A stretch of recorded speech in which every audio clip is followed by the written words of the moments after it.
morning. I'm Marge, a Unity in Lynnwood prayer chaplain. I'm happy to welcome all of you this morning for our time of silent meditation. Whether you're here in our chancel or in our virtual online community. It is a sacred gift to share the powerful frequency of meditation together. So I invite you to settle comfortably in your chair or couch or wherever you're sitting. Allow your body to relax, just letting go of cares or concerns on your mind, of the busyness of the day to come, of any responsibilities that weigh heavily. Set all this aside and take a deep breath and let it out with a sigh. Drop down into your heart and slow your breathing. Feel the energy and soothing presence that is here. Let Spirit speak through your heart as you enter the silence.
invite you to slowly bring your attention back to this time and this place, gently opening your eyes and becoming fully present. Please join me as we bless Dr. Richard, Reverend Nina and Matthew and the musicians and the richness that they bring to this service. And we bless the many people who contribute to this special time together. Blessings to everyone here in our chancel and those of you in our virtual congregation. And so it is.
do say nice things to me. They do. Well, that's nice. That's very nice. Thank you. I want to do another one, and this one's over. Okay. I've got two books. One of them is called To You Love God. And the other one was... I'm sorry, I'm having an echo. They're a community that what? I had two possibilities. Thanks for telling me.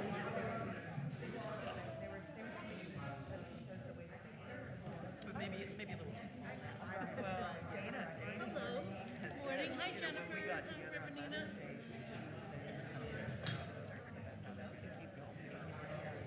I think that's... we don't necessarily think about how many we're cutting down. Most people don't think about what's coming down the road anyway.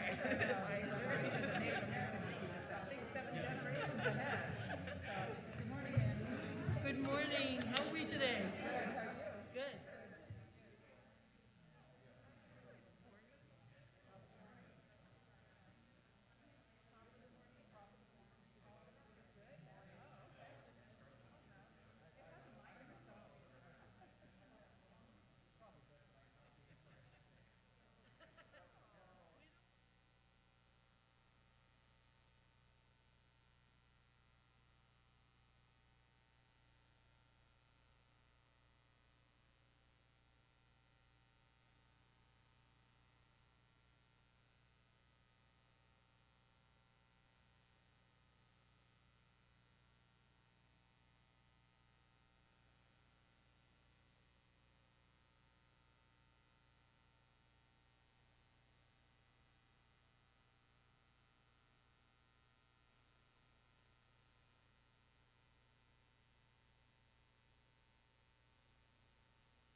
May the Spirit enter into this room. May our hearts be filled with her light.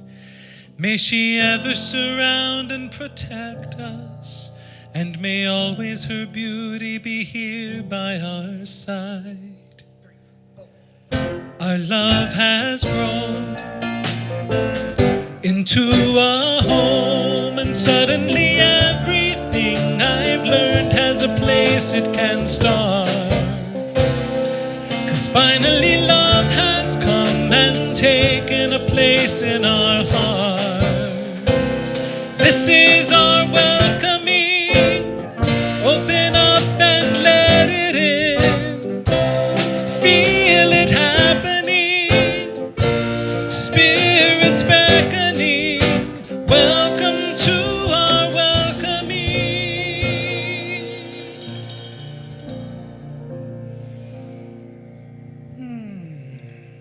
We open with prayer to establish a state of consciousness which allows us to be open to a shift.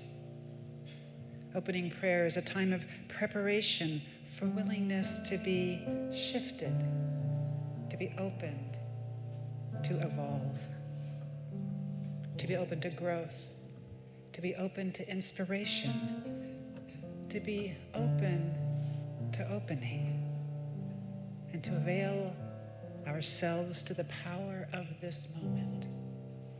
And to that end, I invite you to close your eyes to the outer and open yourself to the fullness of this moment. I invite you to take a deep breath all the way down, deep in your abdomen, and allow the taking of that breath to bring you here, now. I invite you to open to the fullness of your being, to the truth of who and what you are. I invite you to open to your nature as a divine expression of the Most High.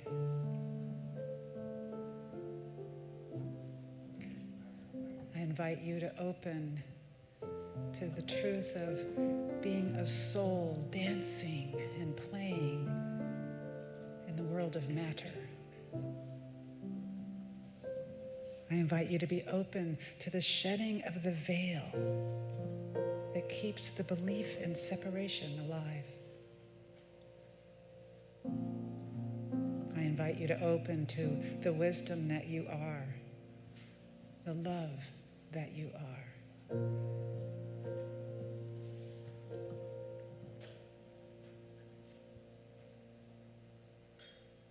Just sit in that truth for a moment. Claim it as your own. Settle into it solidly and assuredly. And from this consciousness, I invite you to consider yourself as a blessing in this world. And so it is. May your eyes be filled with wonder and joy.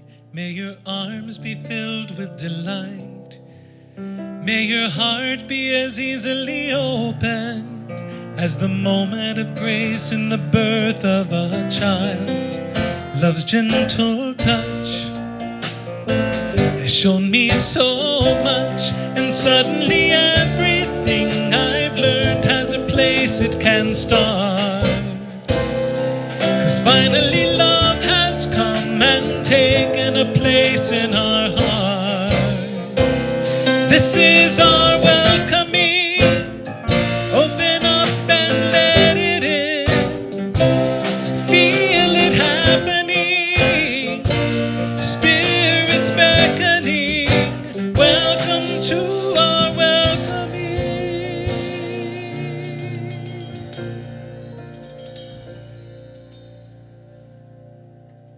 We have the full band with us this Sunday. Yay, awesome. First time in 2.5 years, I think. Right.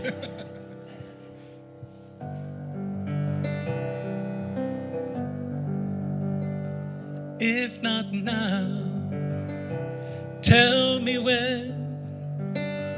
If not now, tell me when.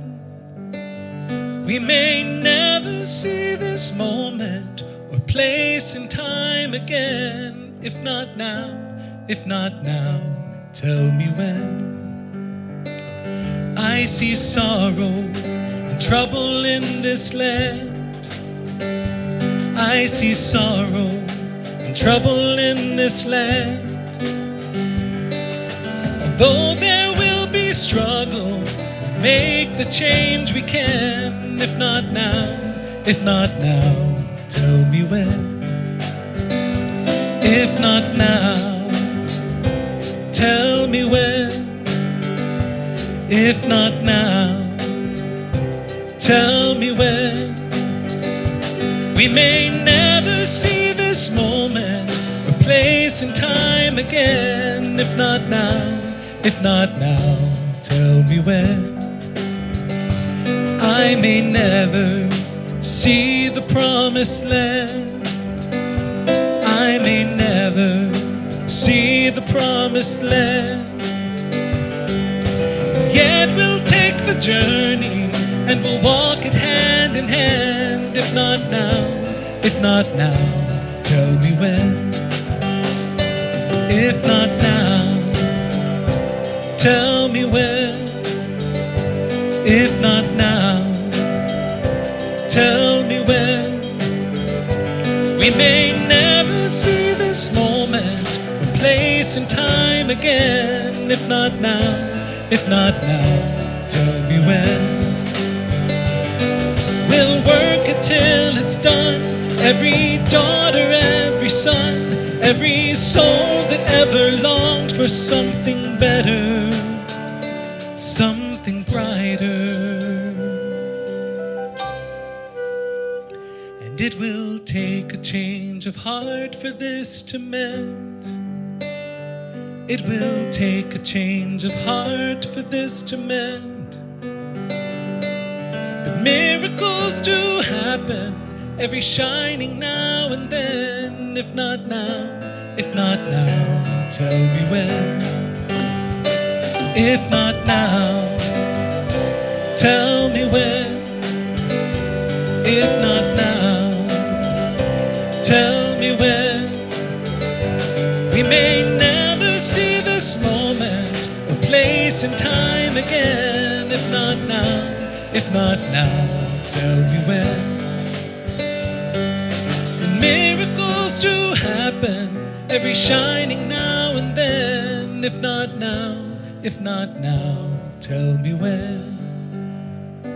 If not now, tell me when.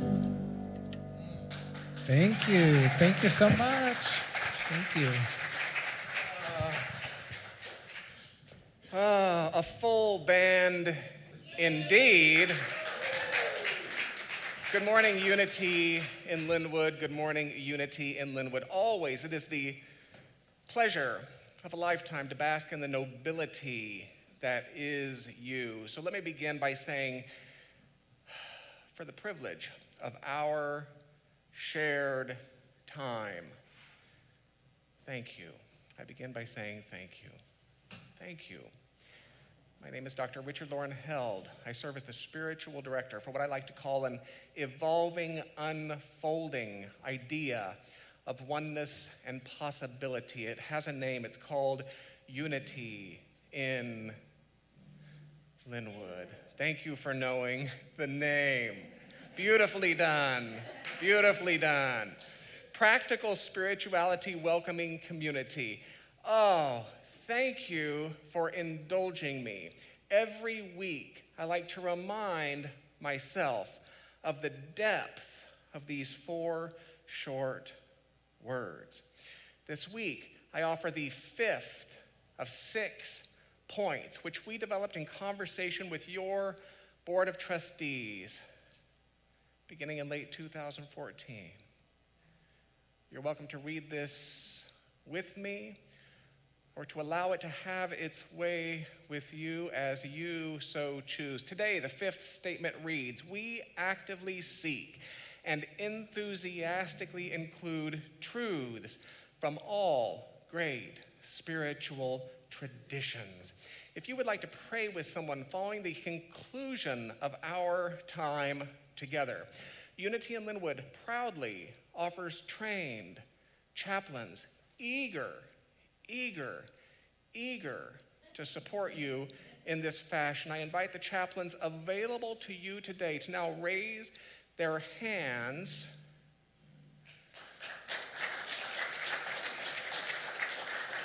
simply seek one of these individuals following the conclusion of our time together. If you are a member of our online audience and you desire prayer with someone following the conclusion of our time together, start the process by writing prayer at unityinlynnwood.org. Include a working telephone number. This was finalized this morning, so it doesn't appear in print yet. It's called Youth of Unity Roundtable. Your teens and their leaders invite you to stay following service on the first Sunday of June. If you have questions about pronouns, if you have questions about this emerging language specific to gender, identity, orientation, they would love to answer your questions. Isn't that a beautiful thing? Isn't that a beautiful thing? Your teens invite you to a party is another way of saying that, perhaps. If you would like to participate in a printed directory, you are welcome to express that interest by jotting your name, email, and telephone on a list in the back. The office will contact you and explain in greater detail what your participation requires and means. As of this morning, dinner with others reservations are open. Absolutely. Dinner with Others in 2022 has been redesigned and reimagined in support of Unity in Lynnwood's diversity, equity, and inclusion commitments. Please visit the calendar page at unityinlynnwood.org to make your reservation. This is a facilitated vegetarian dinner at no cost with people you likely have not met. Each gathering walks the participants through a safe bevy of questions designed to facilitate the sharing of story and what I like to call the rehumanization among people. The rehumanization among people. The first corporate partner for this series of events is the Interfaith Sanctuary. So please join me in welcoming them. I believe the date is the first Friday. It's the second Friday in June 10th, 6:30 p.m. It is an evening that will change you. It will change you. Words of invocation. You are welcome to allow my voice to serve as your own, to read along silently, to read along enthusiastically as you so feel called. Welcome to Unity. You kind of get to do it your own way, you see.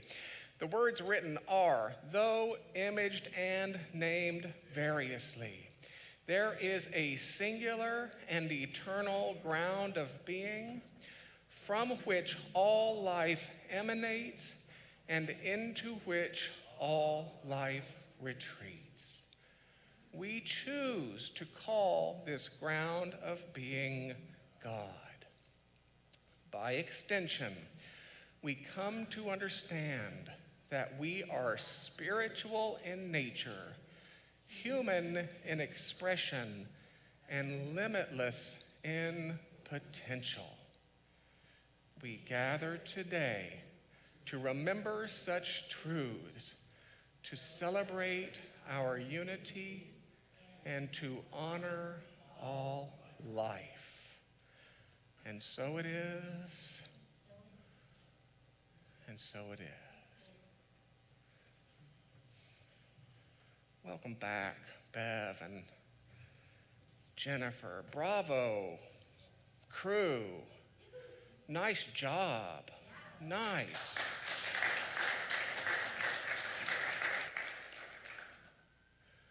Yesterday, I was painting in my garage on a ladder. And I turned quickly. To take a bite out of my hot water heater.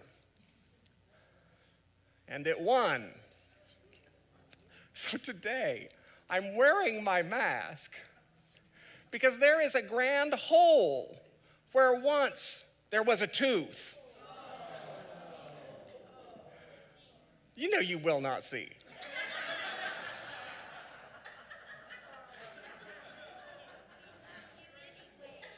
And I love you too. I love you too. So begin your Sunday by giving thanks that indeed, at least you have your teeth. At least you have your teeth. Oh, my heavens. So as we approach the question of the morning, what are you? Unity would suggest that you are a triune or a threefold being, meaning you are complex and complicated. You are multifaceted and multi-layered. You are strata and stratums simultaneously. It was the great writer Walt Whitman who said, "Do I contradict myself? Well, very well then, I contradict myself. I am large. I contain multitudes." Isn't that great? I contain multitudes. If you feel so courageous, turn to someone else and say, "I contain multitudes." I contain multitudes. Oh my goodness. As we approach the question, what are you? We tend to turn first to that which can be perceived with the senses. We tend to turn first to the physical. And in so doing, we tend to answer by saying things such as, well, I am male, or I am female, I'm old, or I'm young, I'm blonde, I'm brunette. And the answers aren't always so benign. I imagine that anyone who's been in a middle school lunchroom or a high school gym class can call to mind at least a couple such labels selected for their sting. Now, this particular level of identification can be the stuff of cruel nicknames and ridiculous stereotypes, noting that many in this room are my age or greater. How many people can relate to early statements, maybe offered over family meals? Statements such as, well, you know, today's kids are fill in the blank. I'm the only one. Okay, well, let's try a different one. How about this one? You know, these hippies are... Now I'm dating myself. How about this one? Well, you know, those women's libbers, they are wonderful. I grew up in a town that was functionally segregated by skin tone. Quite literally, there was a west side of town and there was an east side of town, cleanly divided by a set of railroad tracks. I grew up in a town in which certain sad ideologies could have believed in a literal right side of the tracks and a literal wrong side of the tracks. from my youth, it was not unusual to hear, well, you know, white people are so-and-so, and to hear, well, you know, black people are so-and-so. Some might answer by naming a physical condition instead. Some might be tempted to answer this question by saying, I am an asthmatic, or I'm an addict, or even I am fit, I am muscular, I am ripped. How about this one? I am toned, tanned, and tasty. Or as I like to say, I am a brick house. I don't know how that keeps making its way into our Sunday morning dialogue. I imagine this will remain among the grand mysteries of all time. We tend to answer by naming that which can be perceived with the senses, using those words which society has given us to use. So as we approach the question of the day, what are you? Unity would say that you are a physical being, yes, but that this isn't the only layer of you, nor is it the truest layer of you. It's simply the most visible. It's the most visible. It's the facet of you that we can see. And we humans are sense-addicted beings. We like what we can see. We like what we can hear, touch, taste, smell. In fact, our seeking of sensory pleasure at all costs is part of today's human problem. More money, more trinkets, more power, more control. These are not the trappings of evolving souls, you understand. These are the trappings of insatiable egos.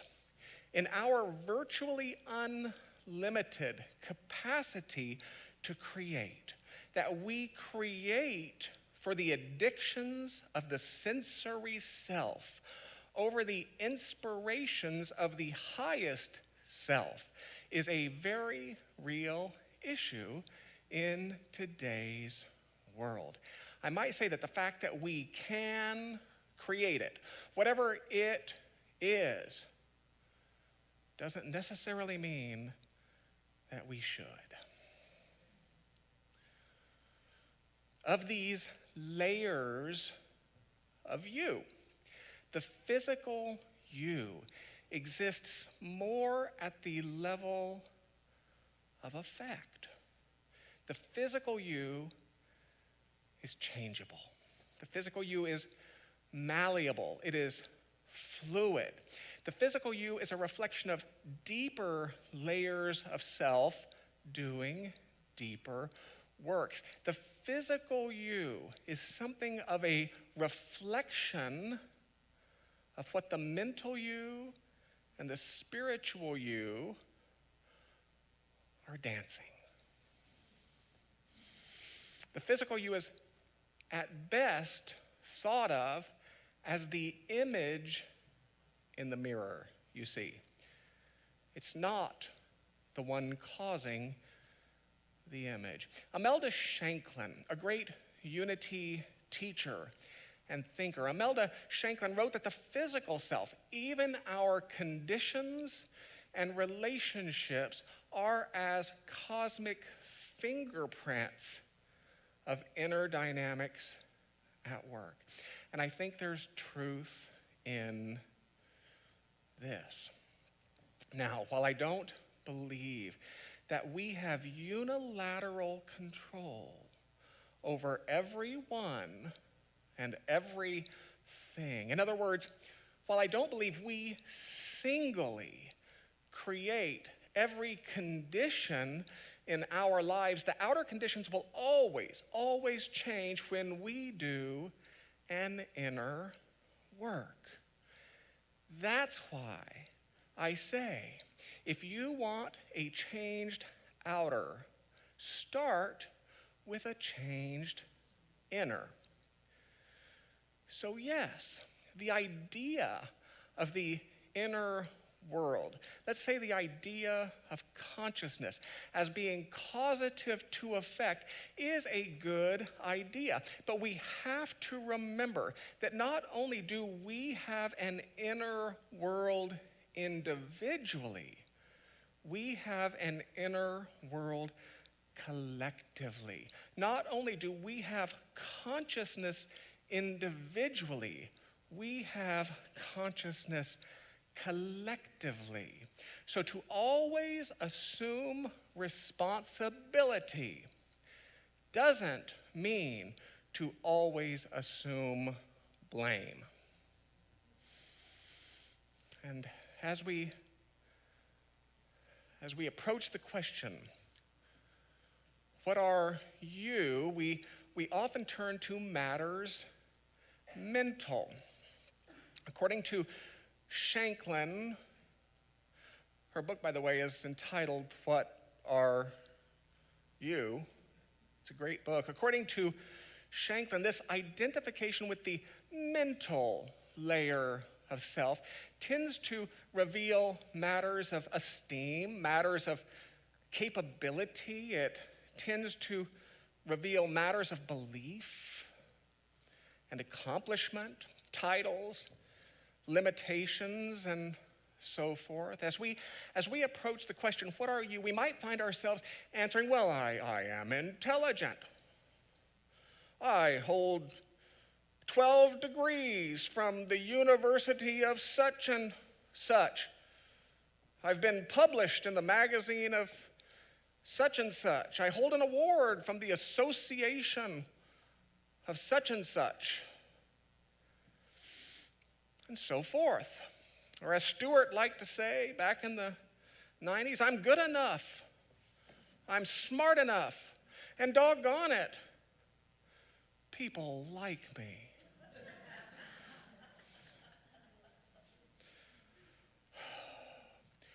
Or we might find our answers parroting any number of low opinions handed to us by careless people in careless moments.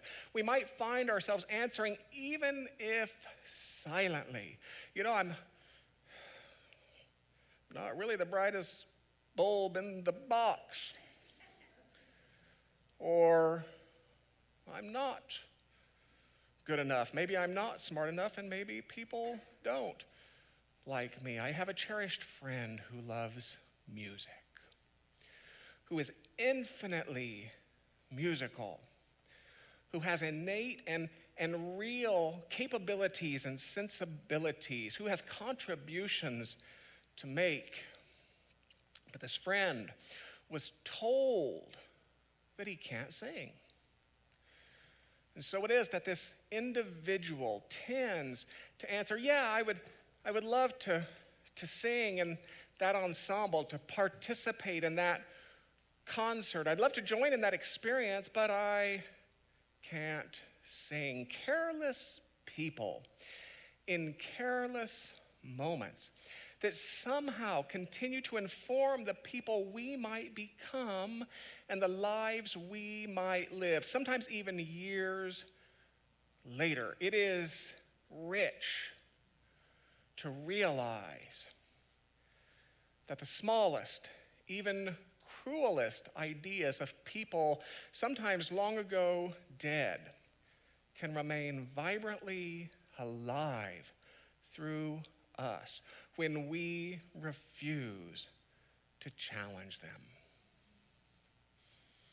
Maybe this is why some people struggle to make more money than their parents. A limited sense of worth can be so powerful that one subconsciously sabotages any and all opportunities to exceed the accomplishments of those early God beings, the parents. Maybe this speaks to how difficult it is for some people to retire. If you spend an entire adult life associated with the idea that you are an accountant, or a teacher, or an athlete, an attorney, or an executive, the loss of that association can leave you floundering. I mean, who am I now that I'm not an accountant? Who am I now that I'm not an executive? The truth is that you were always more than an accountant.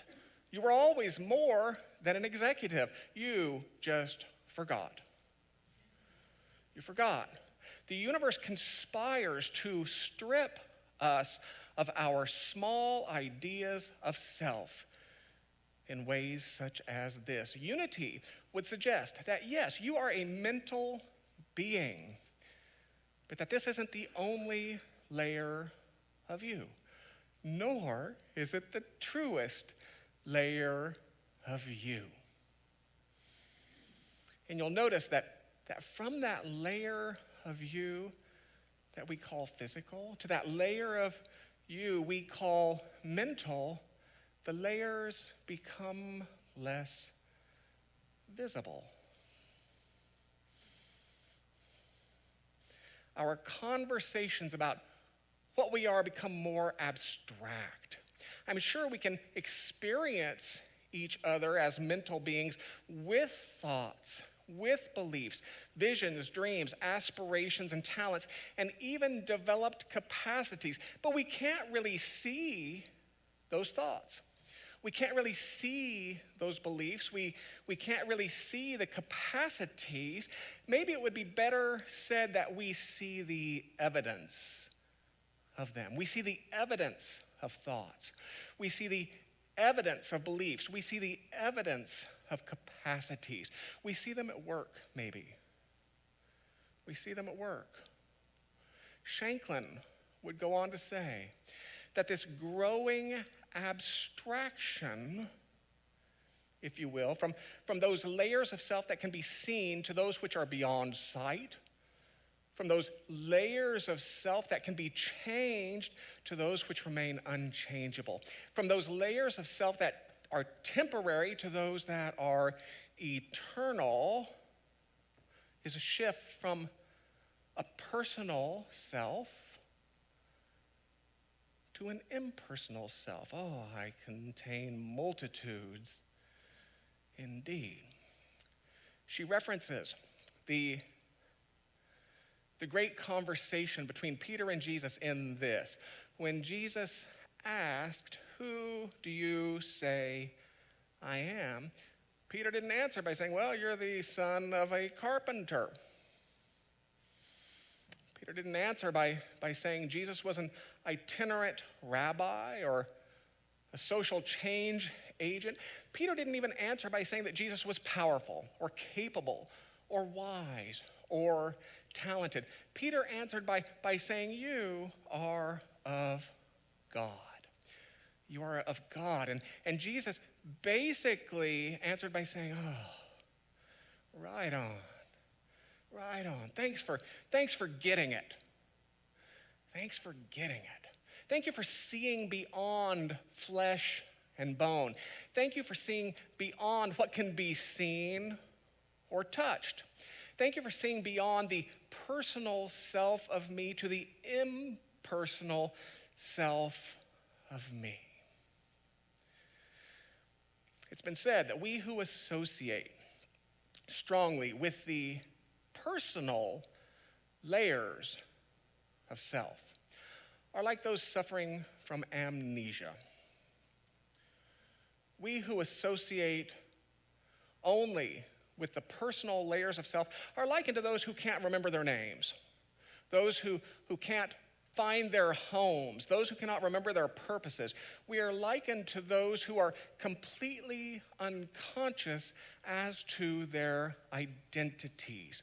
We who associate only with the personal layers of self tend to think we are bodies who have jobs. And oh yeah, then you die.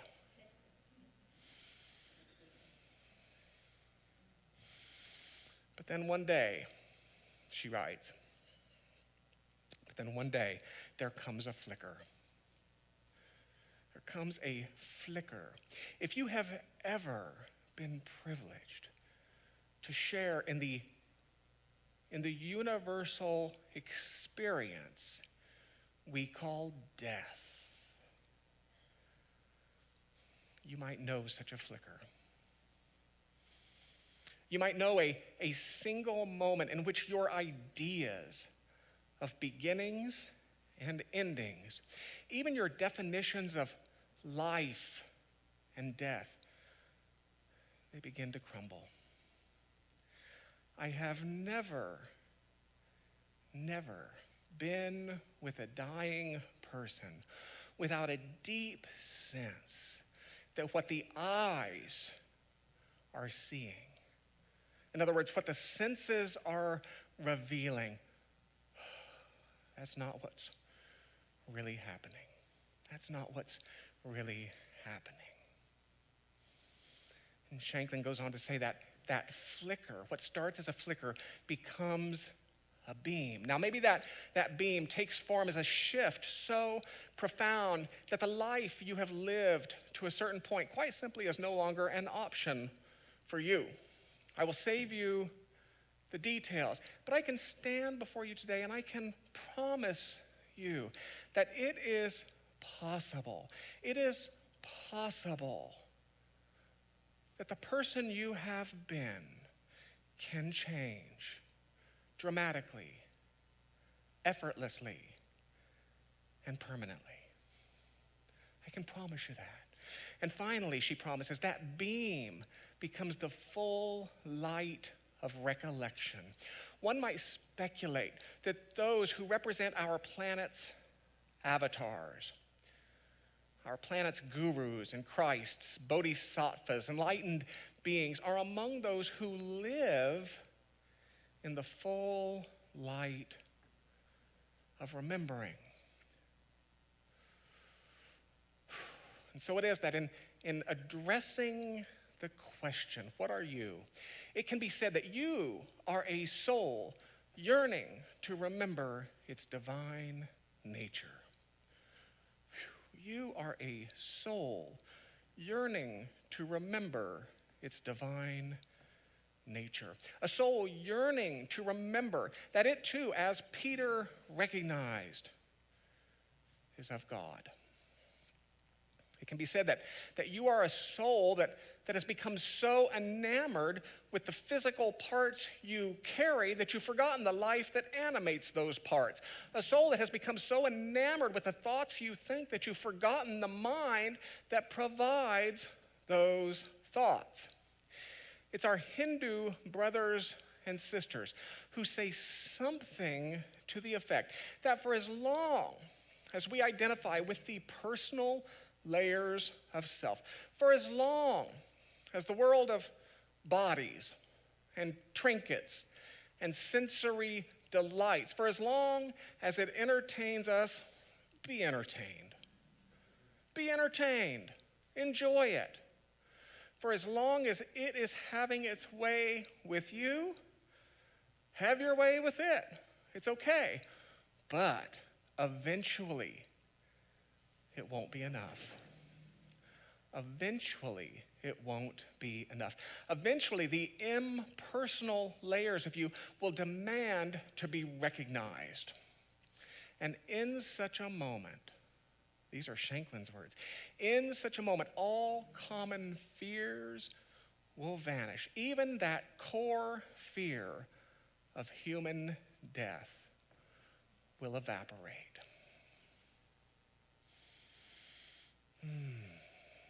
Eventually, we will be called to see as Peter saw. We will be called to peer through the experiences that we have into the truths that we are.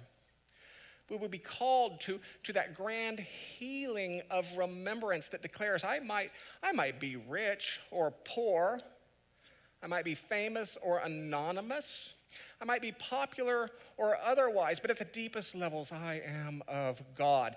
And you might be black or white. You might be male, female, straight, gay, or otherwise, but at the deepest levels, you are of God.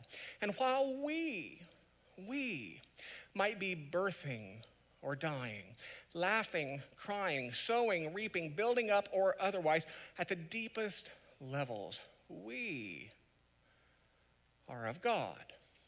And this is the real work behind any faith tradition. The real work behind any faith tradition is to point its people to a universal experience in which even that faith tradition has no role. Because even that faith tradition represents separation and circumstance. There are no unity people in heaven. There are no Buddhists in heaven or Baptists in heaven. You hear what I'm saying? The real work behind any faith tradition is at the remembering of the deepest levels of you. So from the physical you to the mental you to the spiritual you, the most elusive and most powerful of the three is the spiritual you. The most powerful of the three because the mind and the body tend to follow the spiritual. Said another way, the mental you and the physical you tend to follow that point of God in you that is your consciousness. So what are you? That's the question. Take a deep breath with me. I will speak in the second person and invite you to speak back in the first person. If I say you are, you answer by saying I am. Shall we try it? You are. You are. You are light. Take a deep breath. Let us close with a series of such statements. The first one begins as follows. You are a soul yearning to remember its divine nature. And we say, I am a soul yearning to remember its divine nature. Oh, just be with that.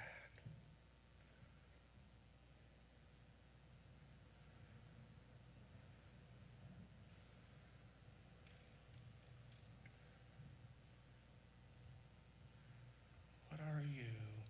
You are one point of awareness in the isness that's God. Together, I am one point of awareness in the isness that's God. Oh, what are you? Let's be with that.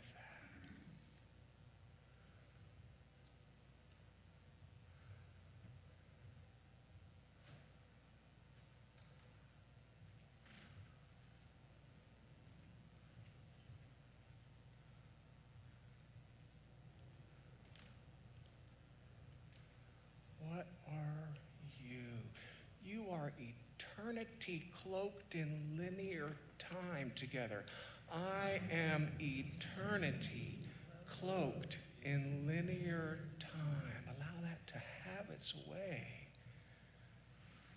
with you. What are you?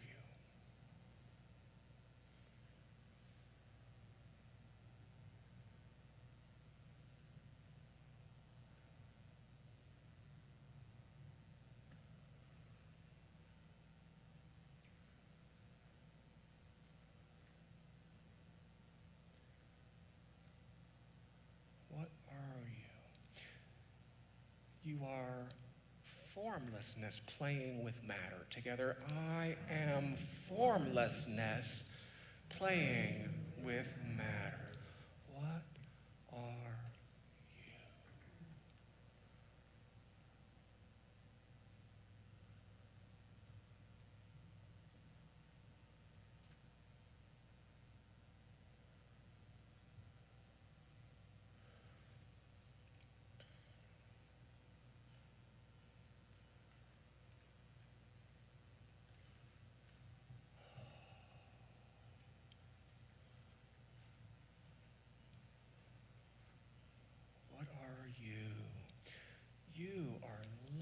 limitless wisdom. Together, I am limitless wisdom. You are perfect sufficiency. I am perfect sufficiency. You are eternal life, awakening to itself. I am eternal life, awakening to itself. I am the rememberer. I am the rememberer. I am the rememberer. I am the rememberer. Let that idea be with you for a moment.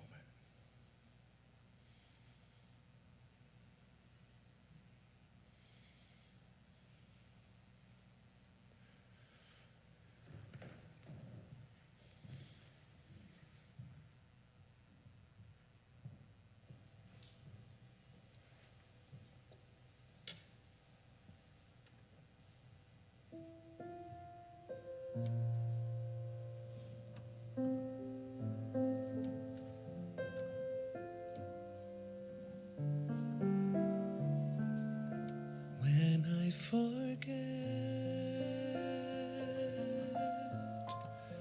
will you remember for me? When I forget, will you remember for me? Help me see what you can see. When I forget, when I forget, when you forget, I will remember for you. When you forget, I will remember for you. I will see what you can't see.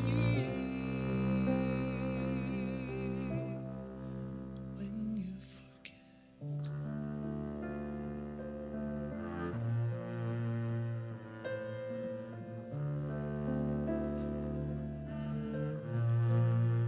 when I forget, will you remember for me? When I forget, will you remember for me? Help me see what you can see. When I forget, when I forget, when you forget, I will remember for you. When you forget, I will remember for you. I will see what you can't see. When you forget, when you forget, when you forget,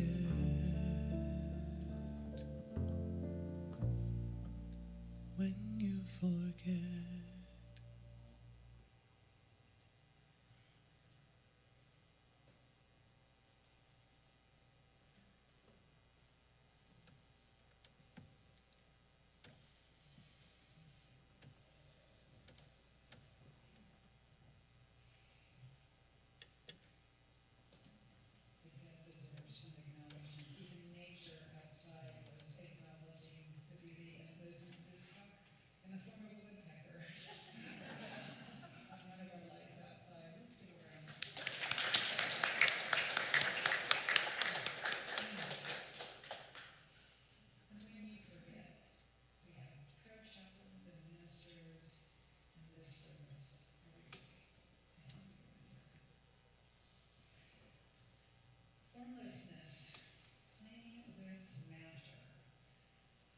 thing to take into this time of offering.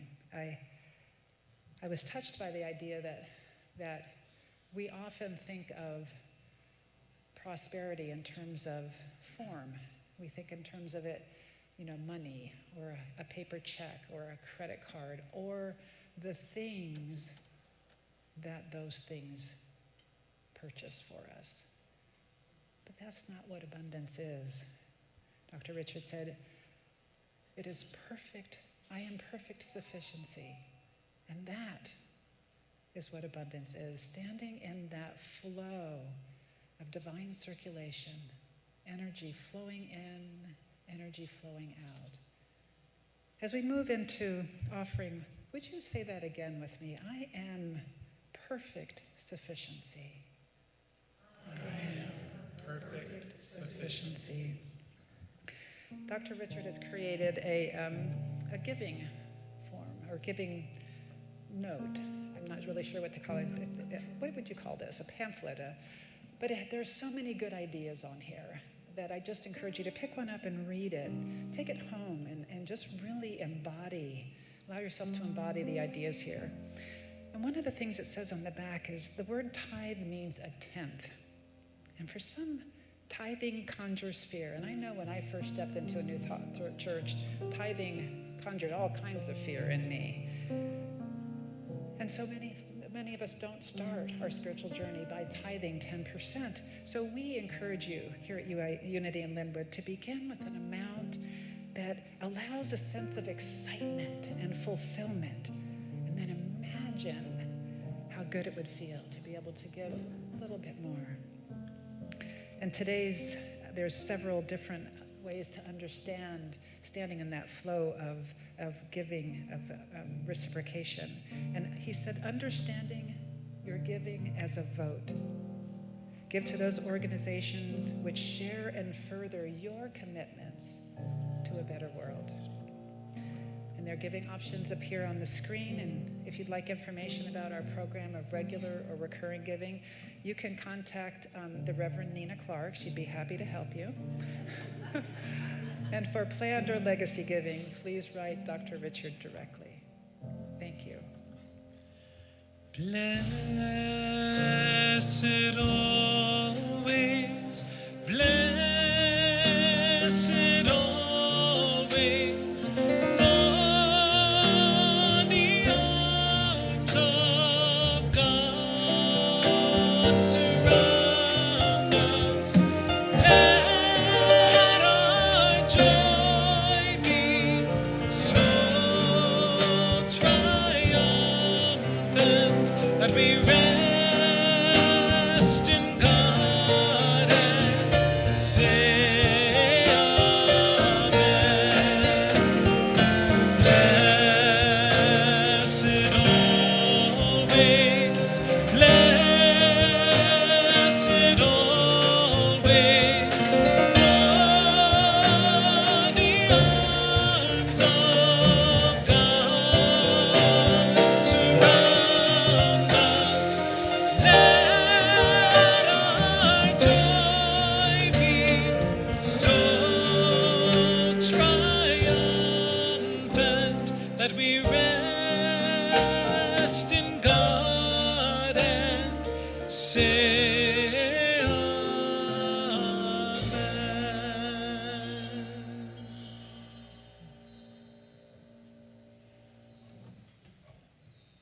So, we have things happening here at Unity in Lynnwood. And I'd first like to acknowledge that yesterday our social group took an outing to Whidbey Island. There was, at least a dozen people who went and wandered Whidbey, and they looked like they had a fabulous time. And if you want to see what they did, go check out our Facebook page, and you can see the video of all the people and pictures of what a great time they had. And we encourage you to keep an eye out for the next excursion and join, because it looks like they had a lot of fun. Upcoming, we have our third Act Luncheon, which our third Act small group welcomes those of you who are 60 or older to a bring your own bag lunch here, Friday, May 27th at 1 p.m. right in our Friendship Hall. And this event is hosted by Erlene Bowen, Miriam Williams, and Nancy Merrill. And they're looking forward to welcome you, whether you're new or whether it's your first time or whether you are returning again and again. It looks like they also have a fabulous time. This Saturday, this Saturday, May 28th at 10 a.m., we have an Adopt a Street event going on where a group of people help with the fancy vests and the little pick-a-uppy things. Don't you get a kick out of those pick-a-uppy things? I love those, you know? So you go around, use your pick-a-uppy thing, and you pick trash up, and you beautify the street on Alderwood Mall Parkway, so that when people are driving up and down, at first, you know, we get a good feeling from knowing that they're driving and not seeing garbage, but also when they're coming to our community here, they're seeing a nice, clean street as they drive in. So I invite you to register for that. The men's group is having a Work, Pray, Eat event on June 4th at 9 a.m. And they like to let you know that you can build community through a shared group project, spiritual communion, and of course, the relaxing barbecue lunch. Bring your own lawn chair, work gloves, and an open heart. And we have an upcoming book study, God versus Gay. And this will be facilitated by our own Dr. Richard Held. And this is starting at 4 p.m. on Wednesdays, starting June 1st. And he writes a little a plug here. The myth that the Bible condemns non-hetero individuals stands behind some of the most painful and destructive dynamics of today's world. And this will be a Zoom class. And please register for all events by going to our website, clicking on the calendar page. There's a little word that says calendar at the top, and that will take you to our calendar page where you can register for any and all events that you would like. Thank you. We look forward to seeing you.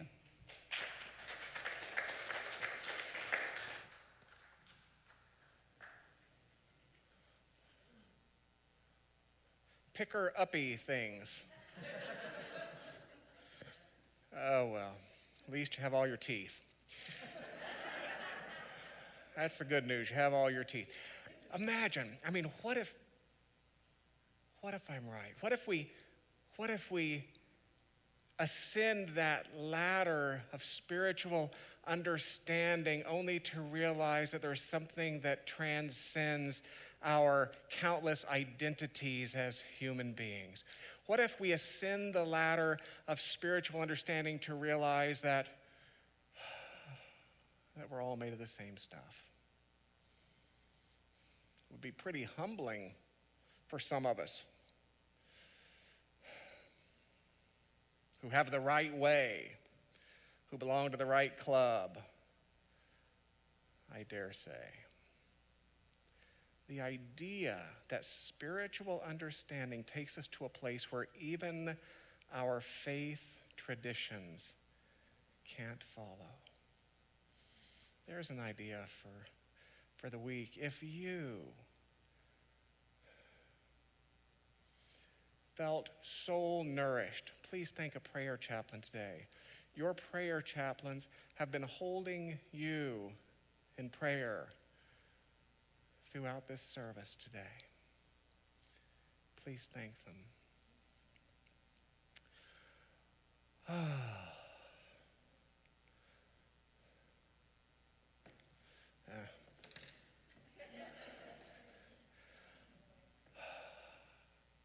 Take a deep breath. Let us close the outer eyes. Let us close with that same spiritual technology, that same discipline with which we opened. Because we gather in a building such as this, on a day such as this, we call it prayer, but it need not be so named. It need not be so named.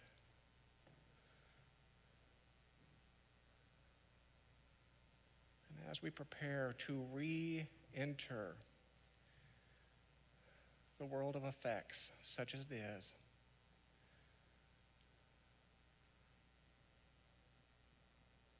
let us consider the bold and audacious claim that that which is true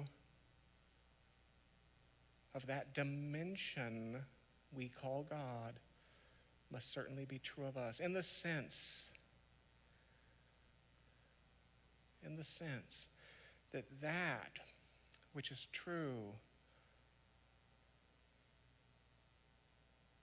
of the impetus behind all creation must certainly be true of its creation.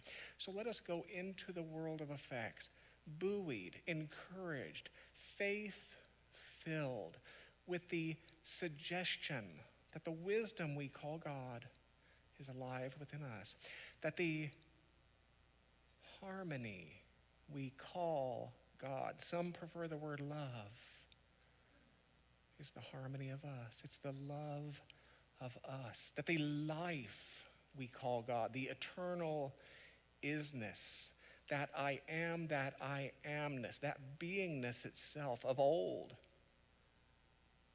is the life of us. Let us step back into the world then with the bold and audacious claim that I am more than I know.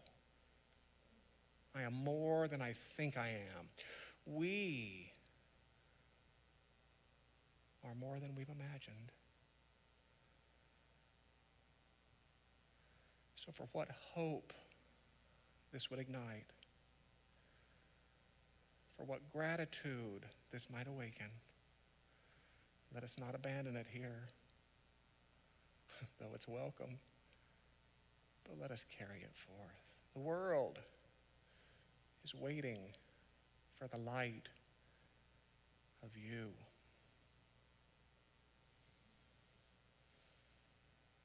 Close our time together as we always do with sung words of blessing, with sung words of farewell. May the long time sun shine upon you, all love surround you, and the pure light within you guide your way on, guide your way on, guide your